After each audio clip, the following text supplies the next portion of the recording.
rupestre, c'est une gravure, donc quelque chose qui est gravé en creux sur une roche, d'où le nom rupestre. Et celles qui nous intéressent sont des gravures relativement récentes et qui sont en plein air.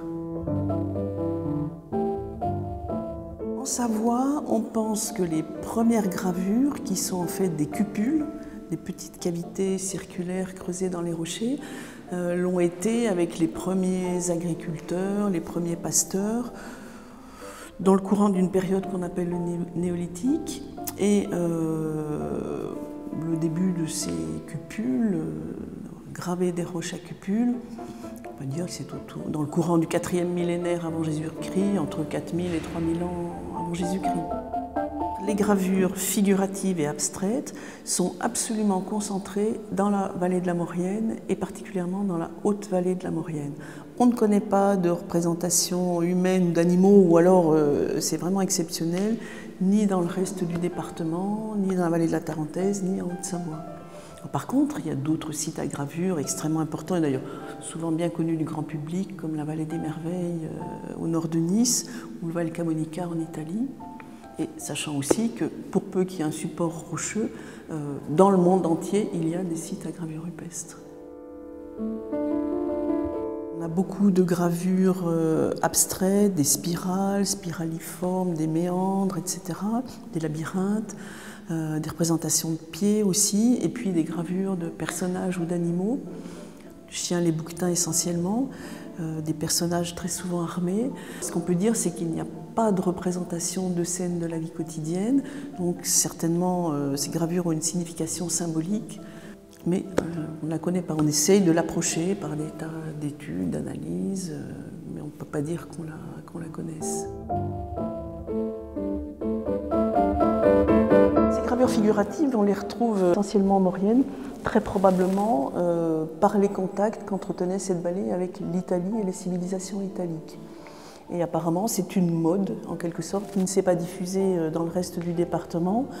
Ce qu'on peut dire aussi, c'est que les gravures sont circonscrites dans une zone de support géologique particulier, donc avec des roches qu'on appelle des calchistes, qui se gravent sans éclater la roche, donc on a des gravures assez belles. On a plus d'un millier de roches gravées, donc ce qui fait plusieurs milliers de motifs qui demandent encore à être étudiés.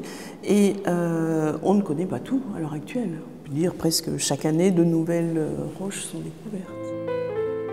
À l'âge du fer, donc environ 700 ans avant Jésus-Christ, les premiers hommes, c'est-à-dire la civilisation alpine qui s'est sédentarisée sur le plateau, donc les premiers hommes qui ont habité sur le plateau d'Aussois, ont laissé des traces, les premiers témoignages en fait, d'occupation. Donc ça fait partie de notre histoire.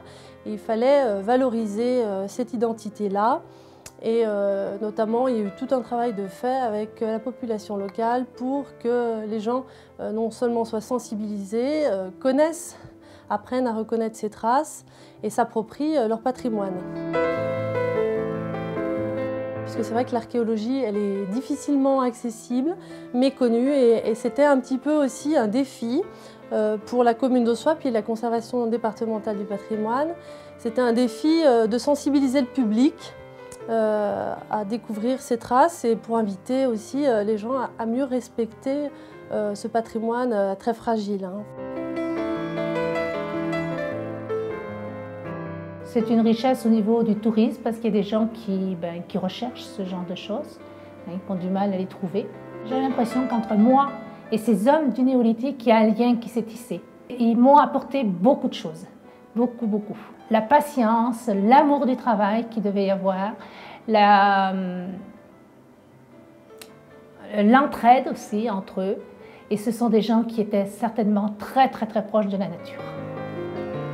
C'est un petit clin d'œil qui nous montre que l'activité humaine est très ancienne, avec des choses assez caractéristiques de la vallée, comme la pierre aux pieds, qui sont des traces de pieds gravées sur un gros rocher qu'on trouve à plus de 2700 mètres d'altitude, donc qui est un haut lieu de promenade sur la commune de Lens-le-Villard.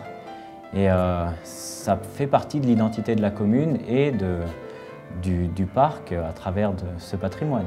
Et puis ça lui donne cette identité propre. Il a son patrimoine naturel avec ses espèces, et puis il a son passé et tout ce qu'il a construit pour arriver à ce qu'il en est aujourd'hui. On apprend, c'est que l'homme fréquentait la montagne, enfin, il habitait dans la vallée, mais il fréquentait la montagne et les alpages jusqu'à des altitudes assez importantes, puisqu'on a des roches gravées jusqu'à plus de 2800 mètres d'altitude. Alors fréquentation des alpages pour les troupeaux, mais aussi fréquentation de la montagne à la recherche de minerais de cuivre. Les Alpes sont une zone riche en minerais de cuivre qu'il fallait aller chercher, exploiter. C'est un petit peu l'inconscient de ces hommes qui nous ont précédés. Ils ont traduit quelque chose à travers ces gravures, même si on ne sait pas le lire. Et puis on s'aperçoit aussi qu'il y a un certain nombre de sites en Haute-Maurienne, mais qui, même s'il y a des motifs qui se répètent, ont chacun leur originalité.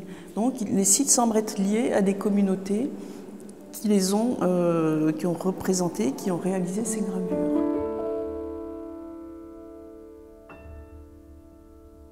Pour en même temps faire connaître ce patrimoine qui est extrêmement important et très intéressant, tout en le protégeant, on a décidé de mettre en valeur certains sites et puis de laisser les autres dans l'ombre des alpages.